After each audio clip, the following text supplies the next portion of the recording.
Hello. Yes sir, continue చేయండి. Hello Kiran గారు continue చేయండి, వినపడుతోంది.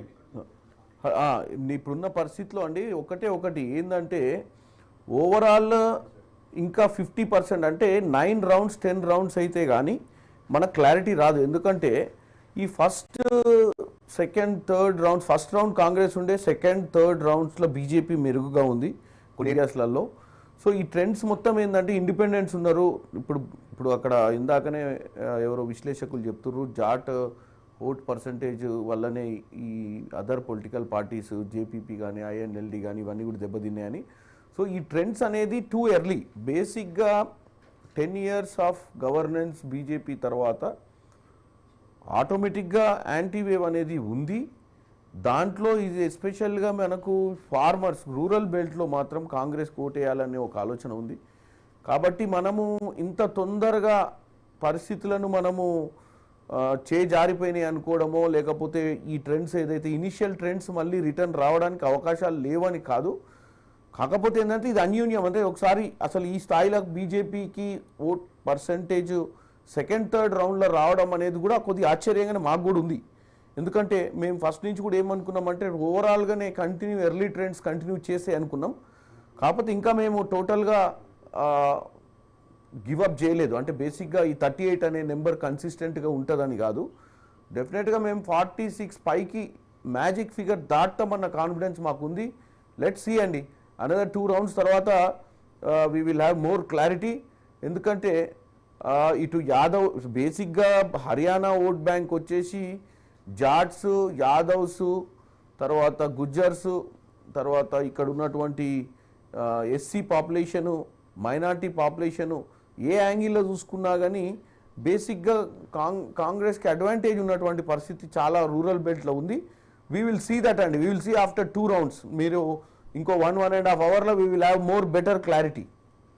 అంటే మీకు బాగా తెలుసు, నిన్నగాక మొన్న వచ్చిన ఆంధ్రప్రదేశ్ ఎన్నికల ఫలితాలు చూసాం, అంతకుముందు వచ్చిన తెలంగాణ ఎన్నికల ఫలితాలు చూసాం, లేకపోతే హిమాచల్ ప్రదేశ్ది, లేకపోతే ఇంకే రాష్ట్రం చూసినా కూడా మొదటి 3-4 రౌండ్లు ఎలక్షన్ రిజల్ట్ని డిసైడ్ చేసేస్తూ ఉన్నాయి.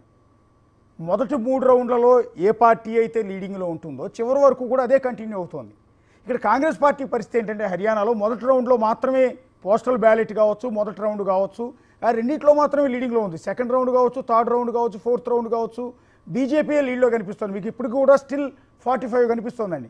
ఇంకా పికప్ అవుతుంది కాంగ్రెస్ పార్టీ అన్న కాన్ఫిడెన్స్ మీ మాటలో కనిపిస్తుంది. ఎట్లా? నేను ఒకటే చెప్తా అండి, మనం గతంలో ట్రెండ్స్ చూసినప్పుడు ఎర్లీ ట్రెండ్స్ ఫాలో అవుతుంటాయి. ఇక్కడ ఫ్లక్చుయేషన్ ఉంది. ఇది నార్మల్గా నార్మల్గా యూజువల్ వేళ 56-57కి రీచ్ అయినటువంటి కాంగ్రెస్ పార్టీ 38 దాకా వచ్చింది అంటే డెఫినెట్గా ఇది పొలిటికల్ అనలిస్ట్కి కూడా, ఎగ్జిట్ పోల్స్ కూడా మీరు టోటల్గా అన్ని ఎగ్జిట్ పోల్స్ కాంగ్రెస్ ఫేవర్గా చూపించినాయి. ఈ trend second third round trend అనేది ఇంకా మనం అర్థం చేసుకునే పరిస్థితిలో లేము. కానీ వీఆర్ ఫుల్లీ కాన్ఫిడెంట్.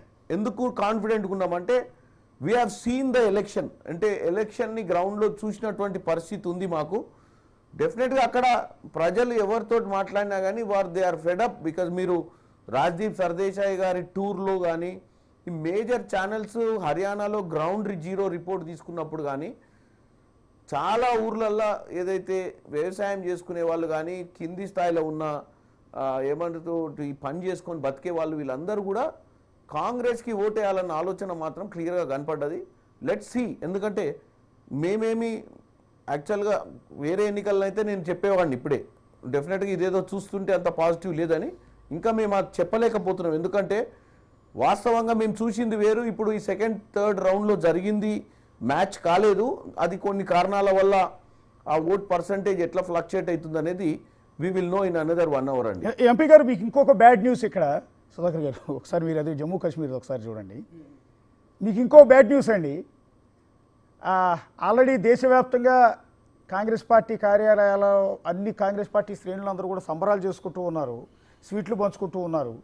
కానీ ఇక్కడ రిజల్ట్ కొంత చేంజ్ అవుతుంది. జమ్మూ కాశ్మీర్ది కూడా ఇప్పటి వరకు తిరుగులేదు, కాంగ్రెస్ కూటమికి అసలు తిరిగే లేదు అనుకున్నాం. అలాంటిది లీడింగ్ తగ్గిపోతూ వస్తోంది జమ్మూ కాశ్మీర్లో కూడా. 47కు పడిపోయింది ప్రస్తుతం లీడింగ్. మ్యాజిక్ ఫిగర్ కంటే ఒక స్థానం ఎక్కువ ఉన్నప్పటికీ కూడా 47 స్థానాలకి ఇక తగ్గిపోతూ వస్తోంది. బీజేపీ మళ్ళీ పుంజుకుంటోంది. బీజేపీ అసలు ఎక్కడో 20 స్థానాలకు వెళ్ళిపోయిన బీజేపీ ప్రస్తుతం 27 స్థానాలకు పెరిగింది మళ్ళీ జమ్మూ కాశ్మీర్లో. దానికి తోడు ఇంకో ప్రమాదకరమైన అంశం ఏంటంటే అదర్స్ ఇండిపెండెంట్స్ 13 స్థానాల్లో లీడింగ్లో ఉన్నారు.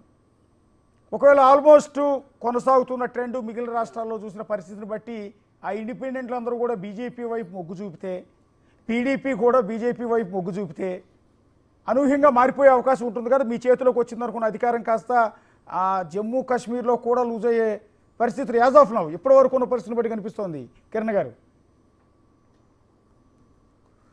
డెఫినెట్గా ఇప్పుడున్న పరిస్థితి చూస్తే, ప్లస్ మీరు ఇందాక మనం మొదట్లో చర్చ చేసుకున్నట్టు ఒక 5 సభ్యుల్ని వీళ్ళు ముందే నామినేటెడ్కి పెట్టడం ఇవన్నీ చూస్తుంటే జమ్మూ కాశ్మీర్లో కాంగ్రెస్ కానీ కాంగ్రెస్కు ఉన్నటువంటి ఇండియా కూటమిలో నేషనల్ కాన్ఫరెన్స్ దానికి కానీ 100% 50 దాటితేనే అవకాశం ఉంటుంది. ఎందుకంటే డెఫినెట్గా ఇంత చేసిన వాళ్ళు వీళ్ళు మేనేజ్ చేసే పరిస్థితి ఉంది బీజేపీ వాళ్ళు. ఎందుకంటే 5 నామినేట్ చేసినప్పుడే వాళ్ళ ఆలోచన మనకు అర్థమైపోయింది. ఎట్టి పరిస్థితిలో బీజేపీలో వాళ్ళు పవర్లోకి రిటైన్ అంటే వాళ్ళు అసెంబ్లీని రద్దు చేసిర్రు, ప్రజలకు వ్యతిరేకంగా అక్కడ ఉన్నటువంటి డెమోక్రసీని పట్టించుకోకుండా నిర్ణయాలు తీసుకుర్రు. సరే, ఇప్పుడు వాళ్ళు అధికారంలోకి రాకపోతే భారతదేశంలో ప్రజలందరూ చూస్తుర్రు, ప్రజలకు వ్యతిరేక తీర్పులు చేసి తీర్మానాలు చేసినప్పుడు ఎటువంటి పరిస్థితి ఉంటుందో. సో ఇప్పుడున్న ట్రెండ్స్ని చూస్తుంటే 45-46 అని కాదండి, 50+ అలయన్స్ అంటే పీడీపీ కూడా బీజేపీతో పోద్దని నేను అనుకోను. ఎందుకు అనుకోనంటే పీడీపీ కూడా part and parcel of Jammu Kashmir people. అక్కడ పబ్లిక్తో పాటు ఉండాలంటే వాళ్ళు కూడా సరియైన నిర్ణయం తీసుకోవాల్సి వస్తుంది. పీడీపీ ఒకవేళ బీజేపీతో పోయి కనుక రాజకీయం చేసే పరిస్థితి వస్తే పీడీపీకి భవిష్యత్తు ఉండకపోయే పరిస్థితి ఏర్పడుతుంది అక్కడ. ఎందుకంటే అక్కడ ప్రజలు పీడీపీని క్షమించరు. ఎందుకంటే పీడీపీ ఏమి అక్కడ ఒక ఇండిపెండెంట్ అక్కడ ఒక ఓట్ పర్సంటేజ్ జమ్మూలో ఉన్నటువంటి పరిస్థితులకు బీజేపీకి వాళ్ళకు పడ్డ ఓట్లు కూడా బీజేపీకి వ్యతిరేకంగా బీజేపీ పవర్లకు రావద్దని కన్ఫ్యూజ్ అయినటువంటి ఓట్లు కొన్ని పీడీపీకి ఫ్లోట్ అయి ఉంటాయి. కానీ ఆ ఓటర్లు కూడా ప్రో బీజేపీ ఉండరు. కాబట్టి పీడీపీ భవిష్యత్ కోసమైనా పీడీపీ ఇంకో ఎన్నికల్ని దృష్టిలో పెట్టుకొని కూడా ఈరోజు ఇండియా కూటమి వైపు రావాల్సిన అవసరం ఏర్పడుతుంది. అదేదన్నా చర్చలు చేస్తారు.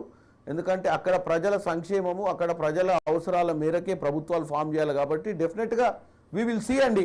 నేను అనేది ఏంటంటే it's too early to talk, but definitely 50+ compulsory India alliance ఉంటేనే సేఫర్ సైడ్. ఎందుకంటే వాళ్ళు 5 ఆల్రెడీ డిఫెన్స్లో పెట్టుకురు కాబట్టి 50-53 వస్తే తప్ప వీళ్ళు డెఫినెట్గా మేనేజ్ చేయాలన్న ఒక ఆలోచనలో ఉండి ఉంటారు. ఒక్కసారి లక్ష్మీనారాయణ గారి దగ్గరికి వెళ్దాం. లక్ష్మీనారాయణ గారు, మళ్ళీ బీజేపీ